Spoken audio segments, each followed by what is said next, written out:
Want to know how they use methods in Java? So, in this video, we are going to talk about methods and how you can use them in a simple Java code.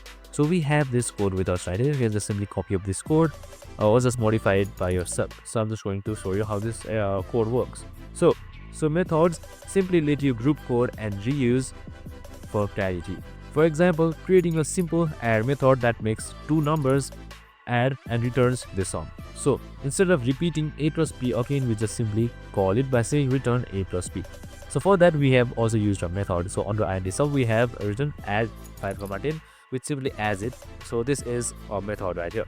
So that's it. The methods make your code cleaner, easier to maintain, and scalable for way bigger projects. Start small, like math operations, and then you can just simply upgrade them new and build more complex reusable methods. And that's it. I hope this video helped. If it did, make sure to like, subscribe, and tune in with us for more of these videos. See you in the next one.